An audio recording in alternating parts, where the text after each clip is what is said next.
হাদিসের ভেতরে আছে কিছু কিছু কবরে আজানে কামত হয়, কিছু কিছু কবরে নামাজ হয়। খোদ সরকারের দু আলম নবী মেরাজে যাওয়ার সময় নিচের দিকে তাকায় দেখে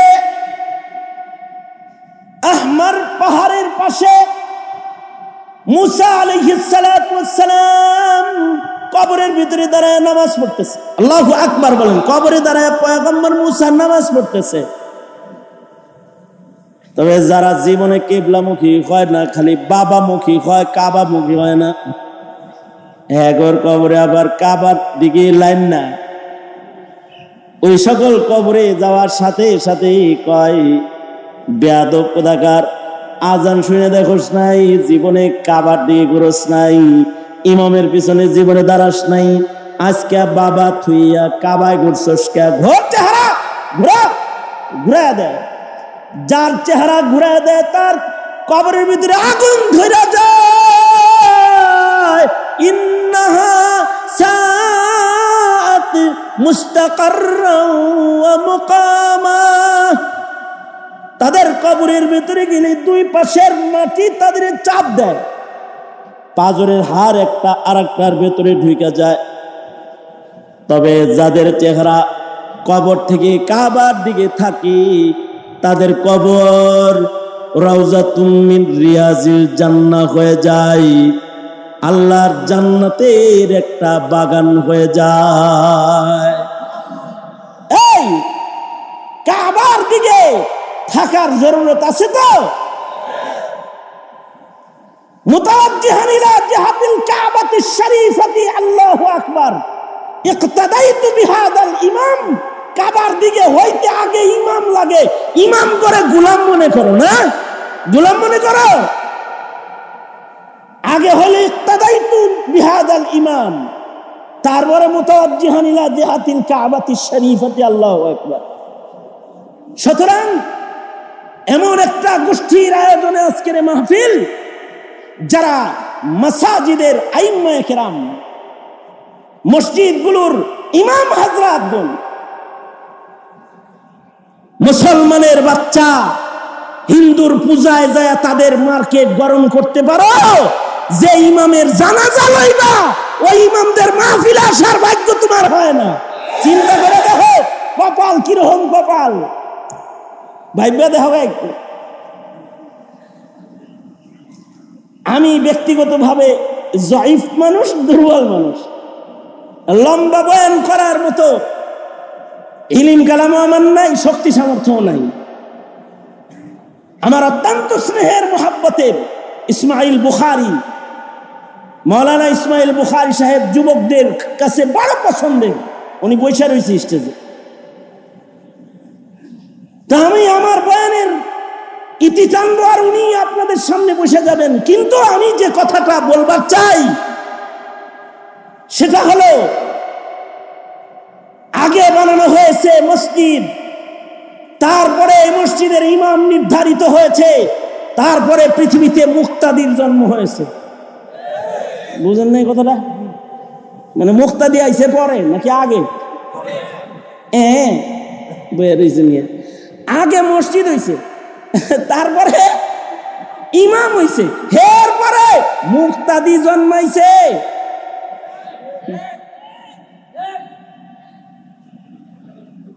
পৃথিবীর পয়লা ঘর মক্কাতুল মুকাররমায় বাবা আদম ইমাম, এরপরে মসজিদ আবার দ্বিতীয়বার নির্মাণ হলো। শীশ আলাইহিস সালাম ইমাম, নূহ আলাইহিস সালাম নির্মাণ করলেন, তিনি ইমাম। পর্যায়ক্রমে নবীরা কাবার ইমাম। প্লাবন হয়ে গেল, মাটির নিচে বালির নিচে এ মসজিদ ঢেকে গেল, মহাপ্লাবন হয়ে গেল। আল্লাহ তাআলা ইরাক থেকে খলিলুল্লাহরে ফের মসজিদ বানানোর জন্য হিজরত করায়া মক্কায় আনলো। জন্মাইলো ইরাকে, বাগদাদ থেকে 55 মাইল দূরে বাবিল শহরে আজরের ঘরে ইব্রাহিম আলাইহিস সালাম জন্মাইলেন। মূর্তি ভাঙ্গার অপরাধে ওনাকে আগুনে দেওয়া হলো। আল্লাহ নোটিশ করলো, কারণ আগুনের রবকে জোরে বলেন, আসতে বলবেন না কিন্তু, আগুনের রবকে জোরে আওয়াজ করে বলেন, ইয়া নারু কুনি বারদান ওয়া সালামান আলা ইব্রাহিম।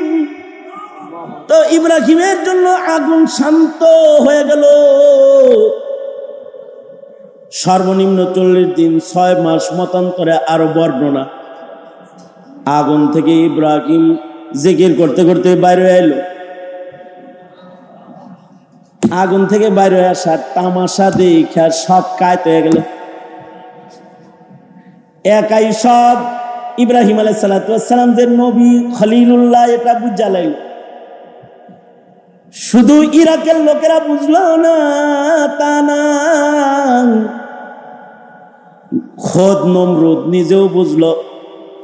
নমরুদের মেয়ে সারা সে নিজেও বুঝলো। বাপেরে থুইয়া ইব্রাহিমের লোকে আড়া দিল। নমরুদ নিজেও বুঝলো। শেষ বেলায় নমরুদা সরকারি ভাবে ঘোষণা করলো, এই খলিলুল্লাহ রে কিছু কইস না, ওর রবের লোকে খাতির ভালো। আগুনের ভিতরেও খায় দায়, সুন্দর কাপড় পরে, কি মোটা তাজা হয়ে বেরিয়েছে দেখছাস। সাবধান, তারে কিন্তু কিছু বলিস না, তাহলে আবার আগুনে আমাকে দাওয়া দিলে আমরা যাবো কই? আগুনে দাওয়া দিলে কোন রাস্তা দিয়ে পালামু? সুতরাং খলিলুল্লাহকে কিছু বলা যাবে না। কিন্তু পুলিশ লাগায় দে ঘরে ঘরে, কেউ যেন ইব্রাহিমের কাছে না যায়, যে যাইব তারে জঙ্গি মামলা দিবি। ঠেক দিয়ে দিল। আল্লাহ কয়, খলিল আপনি যে নবী সত্য, আমি যে আল্লাহ সত্য, সবাই চিন্না লাইছে, বুঝা লাইছে। নমরুদ বুঝে নাই ওর কাছে একটা ল্যাংরা মশা থ্রো করতেছি। এরকম বেজাল্লা জমিনে আপনার থাকার দরকার নাই।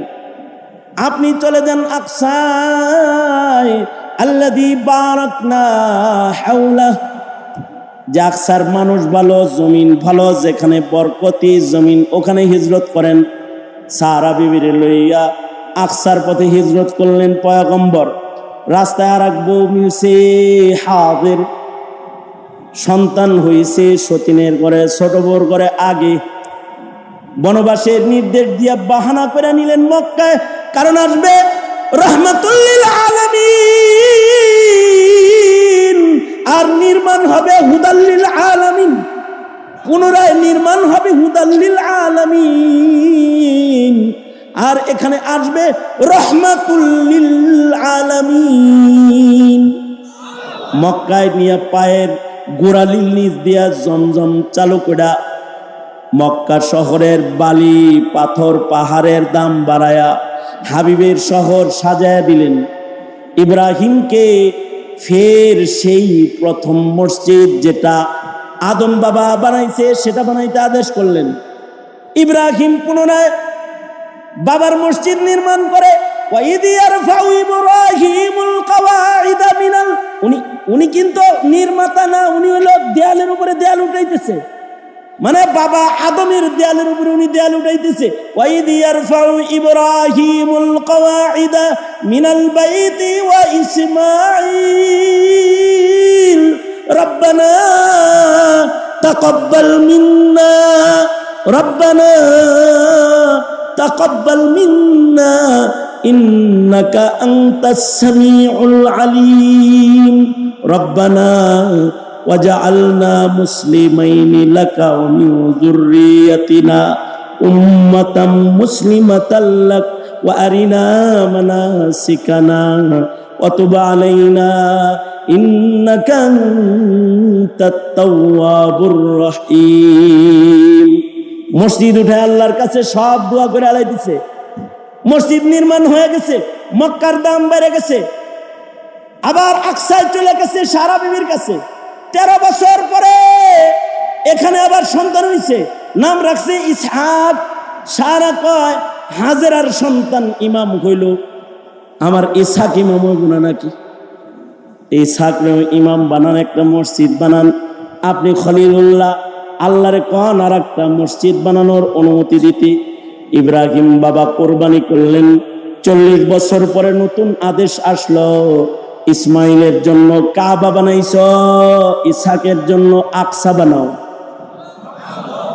এই দ্বিতীয় কিবলা ইব্রাহিম আলাইহিস সালাতু ওয়াস সালাম 40 বছর পরে নির্মাণ করলেন।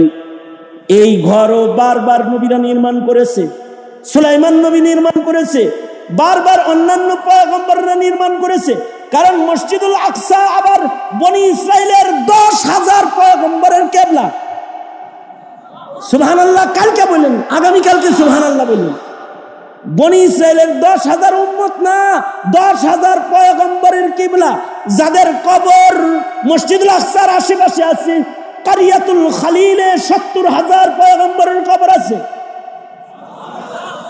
আল্লাযী বারাকনা হাওলাহু, এই সব দেখানোর জন্য সুবহানাল্লাযী আসরা বিআবদিহি লাইলাম মিনাল মাসজিদিল হারামি ইলাল মাসজিদিল আকসা।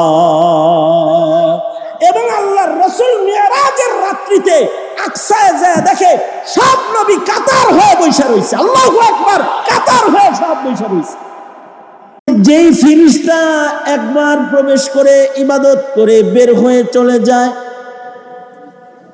এই গ্রুপটা সেকেন্ড টাইম দ্বিতীয়বার আর ওই মসজিদে ঢোকার মতো চান্স কিয়ামতের আগে আর পাবে না। আরো আস্তে করে কোন সুবহানাল্লাহ। তাহলে কত ফেরেশতা বানাইছে আর মসজিদ বানাইছে কয়টা? জোরে আওয়াজ করে বলেন কয়টা? ফেরেশতাদেরকে যখন দুনিয়াতে ছাড়া হয়েছিল, বাইতুল মামুর বরাবর জমিনের উপরেও তারা একটা ইবাদতের কিবলা বানাইছিল। ঠিক আরশে আজিম থেকে বরাবর 7 আসমানের উপরে হলো মসজিদ মামুর। মসজিদ আল মামুর বরাবর জমিনের উপরে হলো কিবলা।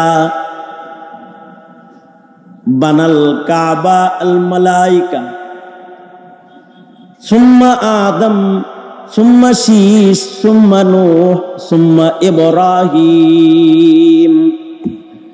ফেরেশতারা সর্বপ্রথম জমিনের উপরেও কিবলা বানাইছিল। যেখানে কাবা ঘর দাঁড়িয়ে আছে, এখানে বরফের স্তম্ভের আকারে তাফসীরে আছে ফেরেশতারা তওয়াফের জায়গা বানাইছে। এই কাবা ফেরেশতারা দীর্ঘদিন তওয়াফ করছে। এরপরে বাবা আদম যখন জমিনে আসছেন, বাবা আদম জমিনে আইসা ফাউন্ডেশন দিয়া নিজে থাকার বাড়ি বানায় নাই। আগে পৃথিবীতে ইবাদতের ঘর বানাইছে। শুধু নিজের ইবাদতের জন্য না, সারা দুনিয়ার আদম সন্তানের জন্য। এই জমিনের পরে পৃথিবীর প্রথম স্থাপনা যেটা নির্মাণ করেছে সেটা হলো মসজিদ। আর ওই মসজিদের ইমাম পৃথিবীর পয়লা মানুষ বাবা আদম। প্রথম মসজিদ নির্মিত হলো। ইতিহাস আল্লাহ তাআলা নিজে বর্ণনা করতেছেন, ইন্না আউওয়ালা বাইতিন উযিআ লিন-নাস, ইন্না আউওয়ালা বাইতিন উযিআ লিন-নাস লাল্লাযী বিবাক্কাতা মুবারাকা ওয়া হুদাল লিল আলামিন। আল্লাহ বলেন দুনিয়ার পয়লা ঘর যেটা, সেটা বিবাক্কাতা মুবারাকা, মক্কায় আছে যে ঘরটা, ওই ঘরটা। উযিআ লিন-নাস, ব্যক্তি আদম নিজের জন্য এটা বানায় নাই, সারা দুনিয়ার সব মানুষের জন্য এই ঘর বানানো হয়েছে। আর এই ঘরের শান হলো ঘরটা হুদাল লিল আলামিন।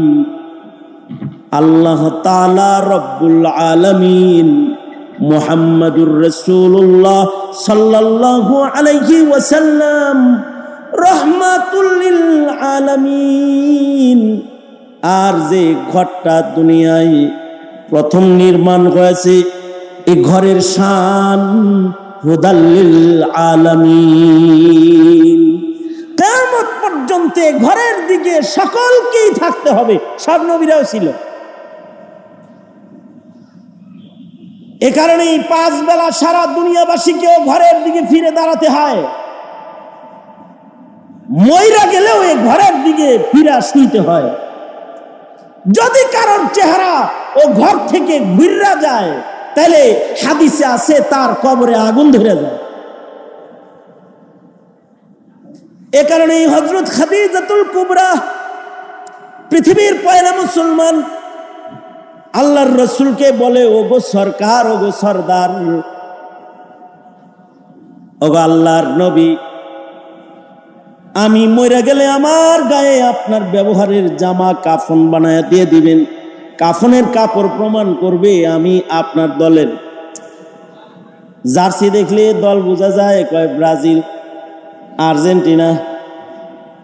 ব্যাজ দেখলে পরে বোঝা যায়, কয় নৌকা, ধানের শীষ, লাঙ্গল।